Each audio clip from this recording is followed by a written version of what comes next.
Haleluya. Selamat pagi saudara-saudara yang dikasihi oleh Tuhan. Mari kita sama-sama kembali merenungkan firman Tuhan di akhir pekan pada hari ini. Masih dari kitab bagian yang ketiga dari kitab Nabi Yehezkiel, pasal 33 sampai pasal 39. Kita melihat pasal 37 sesuatu yang sangat menarik. Nubuatan tentang bangsa Israel. Gambaran tentang bangsa Israel. Disebutkan, saya membaca mulai dari ayat 9, Yehezkiel pasal 37. Maka firman-Nya kepadaku, bernubuatlah kepada nafas hidup itu, bernubuatlah hai anak manusia, dan katakanlah kepada nafas hidup itu, beginilah firman Tuhan Allah. Hai nafas hidup, datanglah dari keempat penjuru angin, dan berembuslah ke dalam tulang-tulang yang terbunuh ini, supaya mereka hidup kembali. Lalu aku bernubuat seperti diperintahkannya kepadaku, dan nafas hidup itu masuk ke dalam mereka, sehingga mereka hidup kembali. Mereka menginjakkan kakinya suatu tentara yang sangat besar.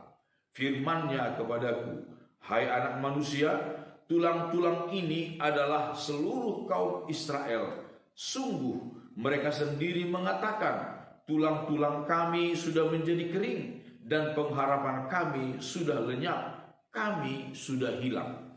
Saudara-saudara yang dikasihi oleh Tuhan, ketika Nabi Yehezkiel dibawa oleh Tuhan dalam sebuah penglihatan ke suatu lembah.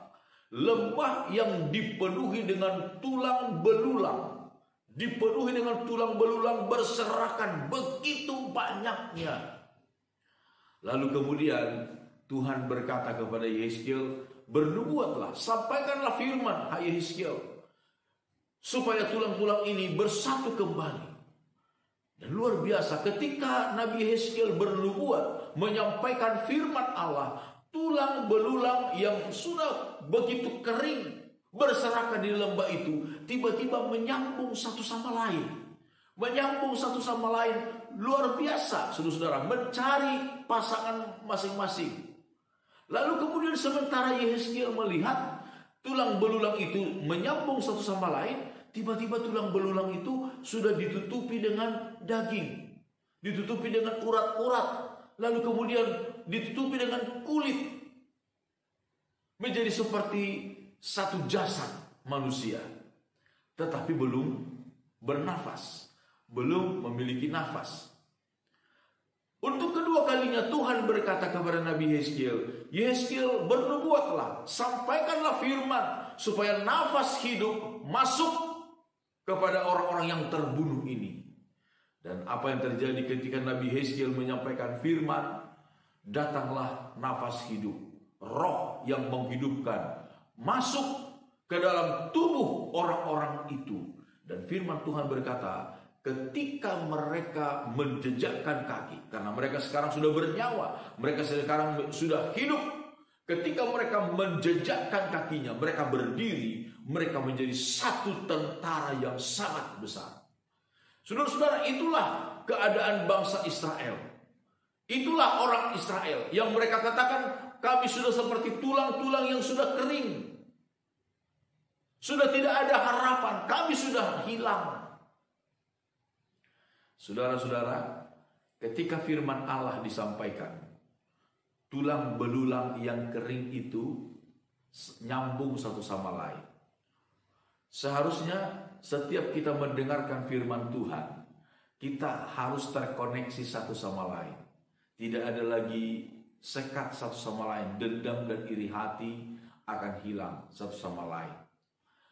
Terlebih ketika kita yang sudah terkoneksi satu sama lain mendengarkan firman, Roh Kudus mengurapi kita, masuk ke dalam kehidupan kita, maka saudara-saudara, Roh Kudus itu akan memampukan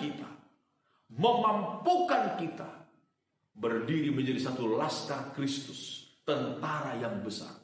Dari tulang belulang yang kering, yang tidak ada harapan, yang tidak bisa diandalkan, bahkan menjadi sampah.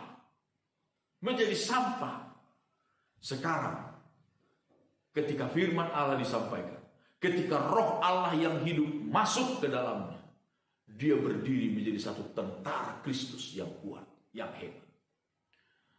Saudara, betapa penting firman dan Roh Kudus berdiam di dalam hidup kita. Bukan untuk gagah-gagahan, tapi firman dan Roh Kudus sanggup untuk mengubahkan kehidupan saudara. Sanggup mengubahkan kehidupan saya. Dari yang lemah lesu menjadi kuat di dalam Tuhan.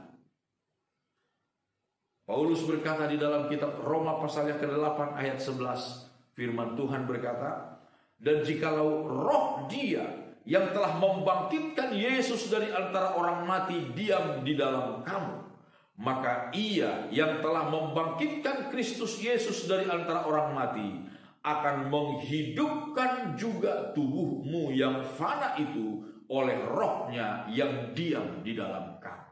Saudara, kalau roh Allah berdiam di dalam kehidupan kita, tubuhmu yang fana, tubuhmu yang lemah akan diberikan potensi yang baru oleh Tuhan.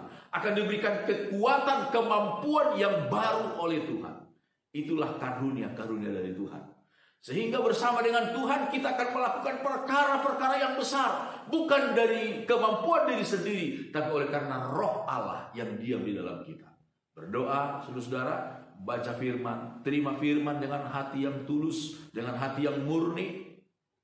Dan berdoa biar Roh Kudus memenuhi hati dan pikiran kita, memenuhi hidup kita. Dan kita akan melihat Roh Kudus memberikan kemampuan-kemampuan yang baru. Karunia-karunia rohani yang baru bagi kita, sehingga kita menjadi laskar Kristus yang hebat untuk kemuliaan nama Tuhan. Amin. Tuhan Yesus Kristus memberkati saya dan saudara. Mari sama-sama kita berdoa. Bapa kami dalam sorga, terpujilah namamu. Kami bersyukur buat firman-Mu pada pagi hari ini. Tuhan, kami pun merasa seringkali kami menjadi seperti tulang-tulang yang kering. Tuhan, kami tidak berdaya. Kami tidak memiliki kekuatan apa-apa. Tapi firman-Mu yang datang kepada kami pada pagi hari ini, biarlah roh-Mu memenuhi hidup kami, mengurapi kami, membuat kami menjadi tentara Kristus yang gagah perkasa, Engkau yang dipermuliakan di dalam kehidupan kami. Terpujilah nama Tuhan kekal untuk selama-lamanya. Inilah doa dan permohonan kami ya Bapa, di dalam nama Tuhan Yesus Kristus kami sudah berdoa. Haleluya. Amin. Selamat pagi saudara-saudara, Immanuel.